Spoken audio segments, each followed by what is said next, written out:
warahmatullahi wabarakatuh. Pada kesempatan kali ini kami akan mempresentasikan materi tentang ideal concept generation.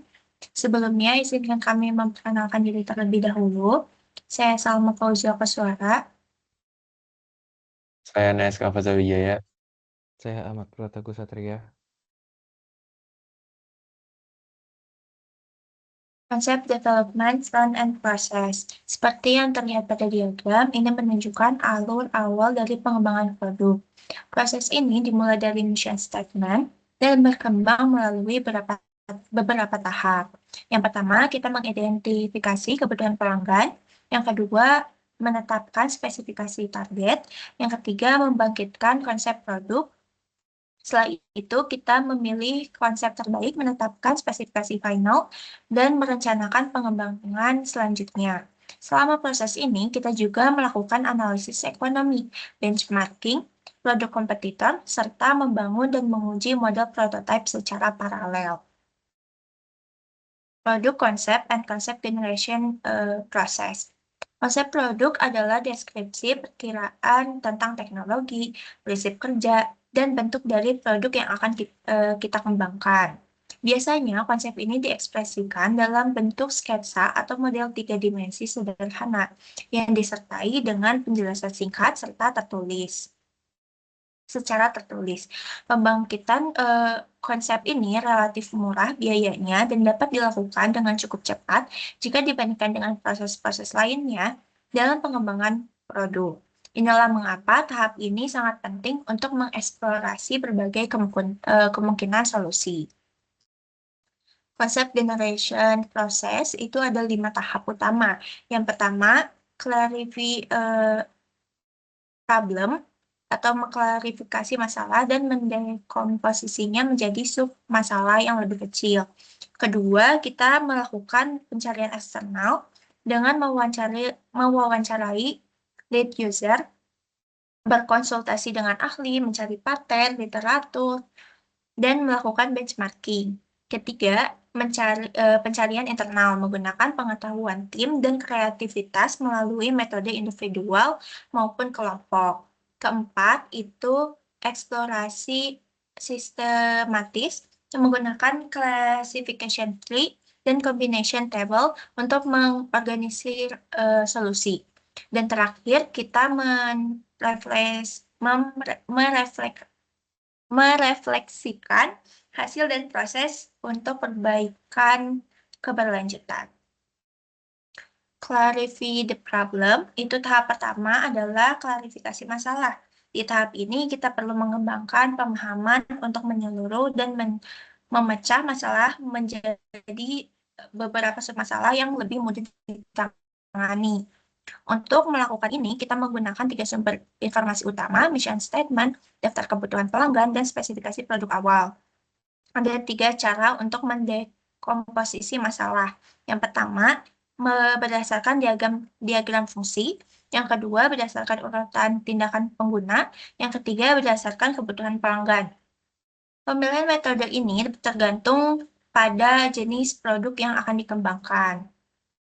Contohnya itu handheld nailer atau alat pemaku genggam.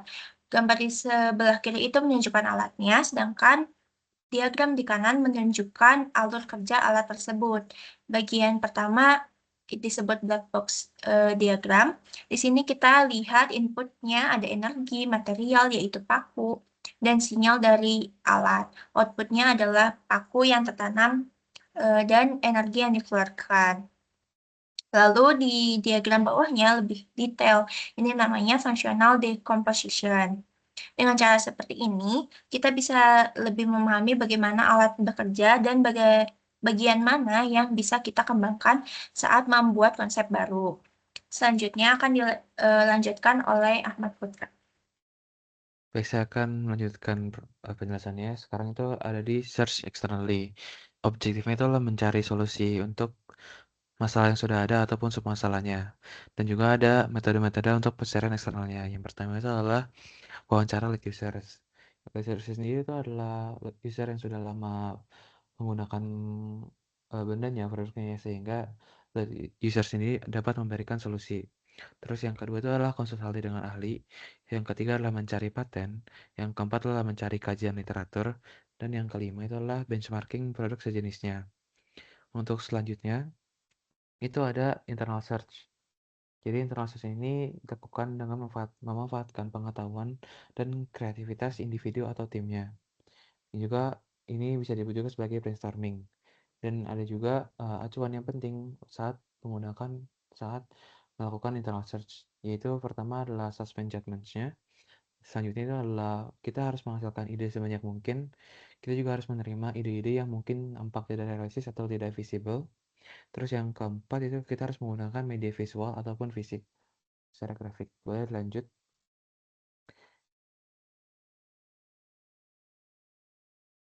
Yang keempat ada systematic exploration, yaitu uh, bertujuan untuk menavigasi ruang solusi dengan merorganisasi dan menggabungkan potongan ide. Ada dua alat utama yang digunakan pada system exploration. Yang pertama adalah konsep classification tree, dan yang kedua adalah konsep combination table. Boleh lanjut.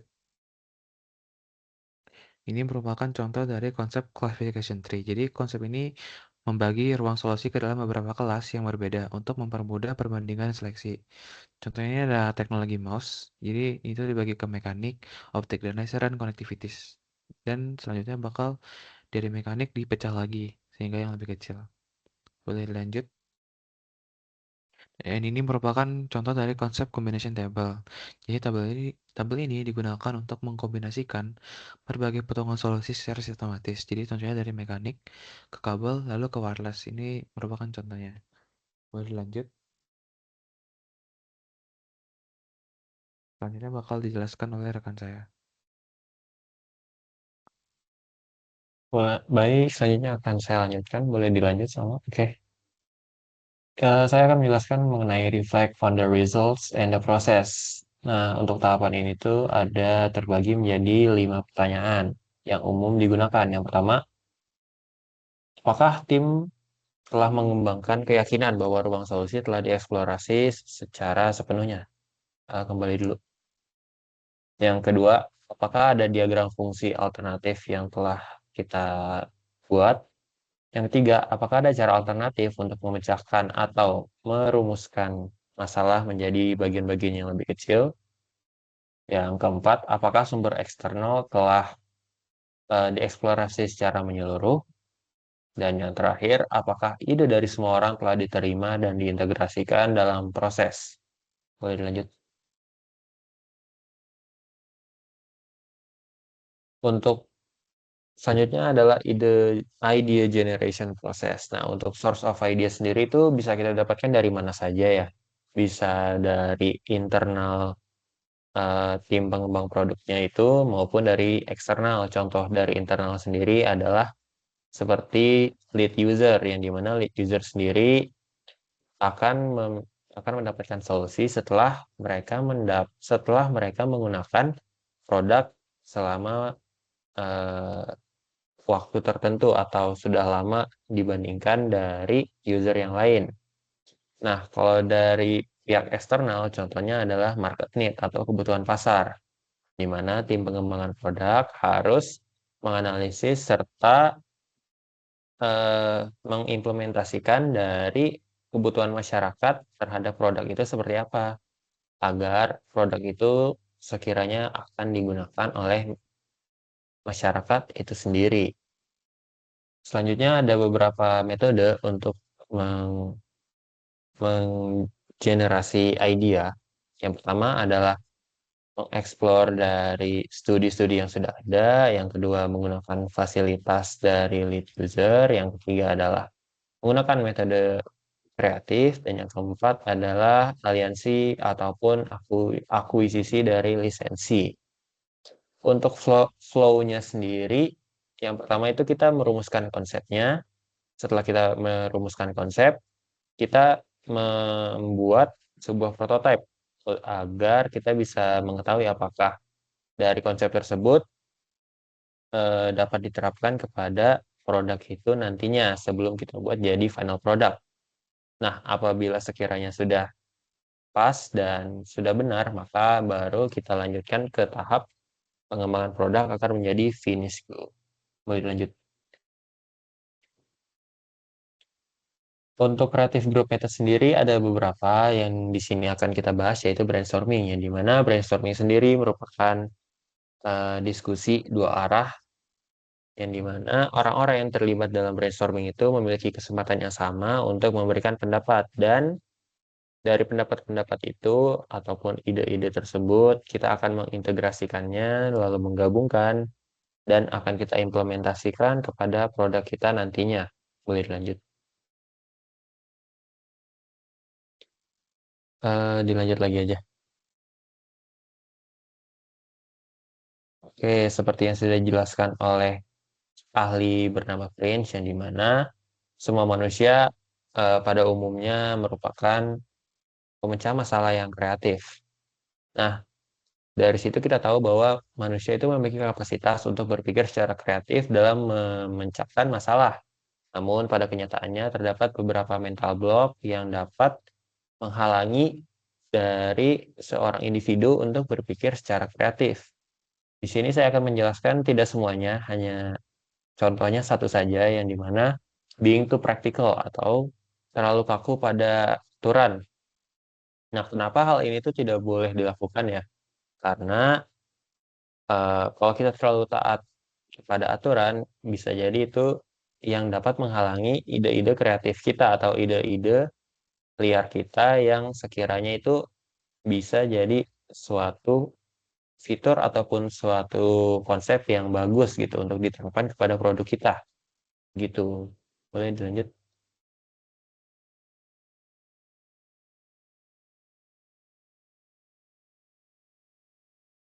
Halo?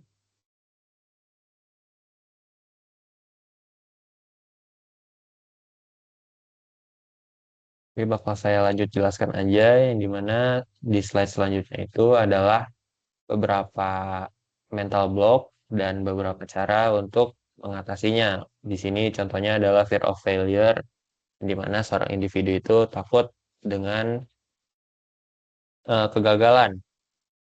Dan cara untuk mengatasi hal tersebut yaitu kita harus berani mengambil resiko.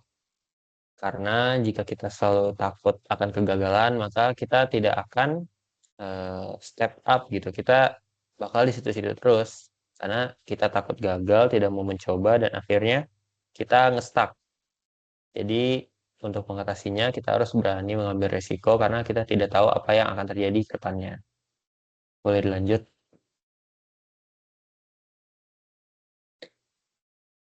Oke, untuk di slide selanjutnya itu tuh ada beberapa cara untuk meningkatkan gimana sih caranya berpikir secara kreatif. Yang pertama itu bisa dari em, menerapkan perilaku berani mengambil resiko, lalu mengeksplor hal-hal baru, hobi-hobi baru, dan juga harus punya kepribadian, harus punya keberanian dan juga kepercayaan diri, serta berani untuk belajar hal-hal di luar zona nyaman kita, agar kita dapat berpikir di luar dari zona nyaman kita. Mungkin itu saja yang dapat saya sampaikan. Kurang dan lebihnya mohon maaf. Wassalamualaikum warahmatullahi wabarakatuh.